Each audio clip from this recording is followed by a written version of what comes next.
Daqui a pouquinho a Ana vai falar também sobre essa possibilidade da fusão das CPIs no Senado, mas agora a gente traz os números de uma pesquisa de intenções de voto que foi divulgada há poucos instantes pelo Instituto Datafolha em relação ao governo de São Paulo. Segundo o Datafolha Virtual, a saída do ex-governador Márcio França da disputa pelo governo de São Paulo afunilou a corrida entre o ex-prefeito paulistano Fernando Haddad, que é quem aparece liderando essa pesquisa com 34%, e os pré-candidatos Rodrigo Garcia, do PSDB, atual governador, e o ex-ministro da Infraestrutura, Tarcísio de Freitas, ambos com 13%, Tarcísio e Garcia. Brancos e nulos somam 20% e os indecisos 9%, um contingente saboroso para os postulantes ao Palácio dos Bandeirantes. Os dados são do Datafolha, que entrevistou 1.806 eleitores de terça a quinta-feira, com uma margem de erro de 2 pontos percentuais. Essa pesquisa, contratada pela Folha, está registrada no Tribunal Superior Eleitoral sob o número SP 02523/2022. Então, Augusto, os números são esses. Haddad em primeiro com 34%, seguido por Tarcísio e Rodrigo Garcia com 13%, segundo o Datafolha. Augusto. Se as eleições fossem todas feitas pelo Datafolha, o PT teria os presidentes até do Rotary Club, do Lions, a Associação de Pais e Mestres, né?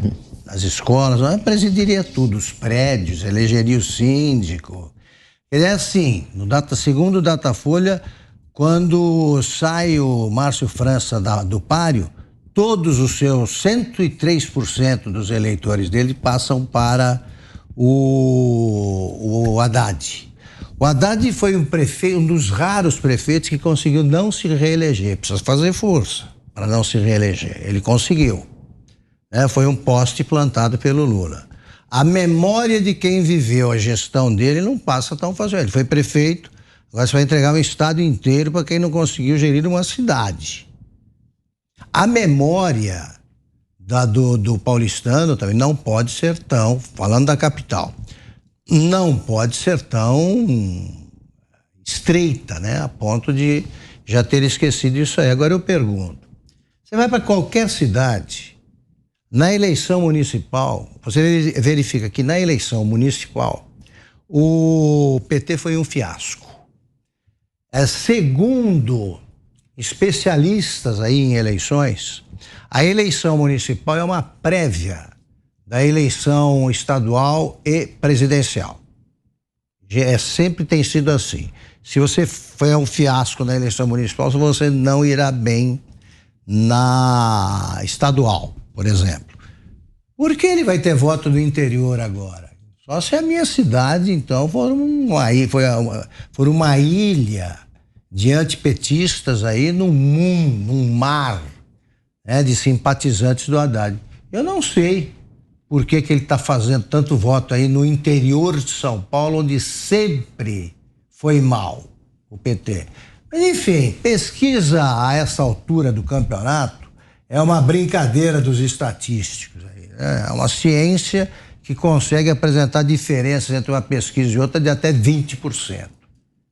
Você, Ana? Engraçado é que o poste também aí, com essa larga margem de vantagem sobre Tarcísio, que foi um ministro hands-on, que a gente fala nos Estados Unidos, que põe a mão na massa e entrega o serviço. A margem está muito grande e esse candidato, o poste, não consegue sair às ruas também. Não temos vídeos, assim como o seu protetor, o ex-presidiário, o ex-presidente, não sai às ruas. Não temos vídeos do Haddad, discursos, enquanto o ex-ministro de Infraestrutura, Tarcísio de Freitas, está aí dando entrevistas, encontrando com as pessoas, também sendo ovacionado nas ruas. Então, é uma pesquisa, no mínimo, estranha, com uma margem assim tão grande, sendo que os olhos, né, as imagens, o Datapovo não condiz aí com esses números. Agora, Zé, de qualquer forma, imagino que esses números vão pressionar o ex-governador Márcio França, né? Porque esse foi o primeiro levantamento sem a presença dele e aí houve uma melhora, pelo menos de acordo com esse levantamento, no desempenho de Haddad, né? Já saiu do páreo? Oficialmente não. Então saiu como por que tiraram da pesquisa? É o que está em negociação em Brasília, né, Zé? Será que vai sair mesmo? Pois é, mas você mede negociação agora, você mede a posição de cada um. Como é que tá aí, Zé? Veja bem, esses dados aí da pesquisa, se algum partido duvida da seriedade da pesquisa e dos métodos aplicados pela pesquisa, que procure o Tribunal Superior Eleitoral e processe a empresa ou faça uma checagem. Essas pesquisas, elas são oficialmente com dados técnicos, e os dados e como foi feita a pesquisa, elas são auditáveis, né? Os dados estão nesse registro, nesse número que você falou no Tribunal Superior Eleitoral. Pesquisas são controladas pelo processo eleitoral. Veja que tem 20% de indecisos, 20%. 30% ali, somando indecisos que não se pronunciaram, ainda não decidiram. E isso é uma grande novidade em termos de eleição em São Paulo. Nunca o eleitor ficou tão solto, sem saber exatamente o que fazer. Para se ter uma ideia de como o eleitor está vendo com dificuldade a definição, o posicionamento da política em São Paulo. Houve um embaralhamento, né? Tarcísio de Freitas, dividindo ali com o prefeito, com o ex-prefeito, com o governador, é um posicionamento muito importante. É um posicionamento de quem está na disputa, sim. Porque o Haddad está no teto. Qualquer um que entre por esse setor aí, somando o setor de esquerda, consegue esse patamar, que na verdade não é patamar, é o teto. Então, a eleição em São Paulo está em aberta. Isso é muito claro pelos números. 20% ainda não se posicionaram, né? Então, essa é a realidade. É uma eleição totalmente diferente. Nós estamos a menos de 100 dias, um pouco mais de 90 dias da eleição, e está nessa indecisão. Tudo pode acontecer, um dos três.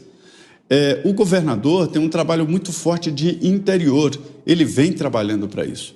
Ele já é governador, de fato, do estado de São Paulo há muito tempo. Enquanto Dória usava máscara e mexia com vacina e não sei o quê, ele trabalhava o interior, e a gente conhece por onde o poder anda. E o poder andava pelo vice-governador, que já era o governador de fato. Então, ele tem uma estratégia política em São Paulo. E o Tarcísio chega sem uma base política tradicional, séria, aquela história de partido, de prefeitos, e faz esse resultado um resultado muito positivo. É só ler a pesquisa para entender, né? E entendo que é o teto do Fernando Haddad, e esse grupo aí sempre tem esse teto. E agora essa negociação pode partir para o Márcio França ir para o Senado, principalmente com a desistência do Dateno, que abre, sim, um caminho novo para a eleição de São Paulo. O que me surpreende é que está muito próximo da eleição para o processo estar tão aberto assim.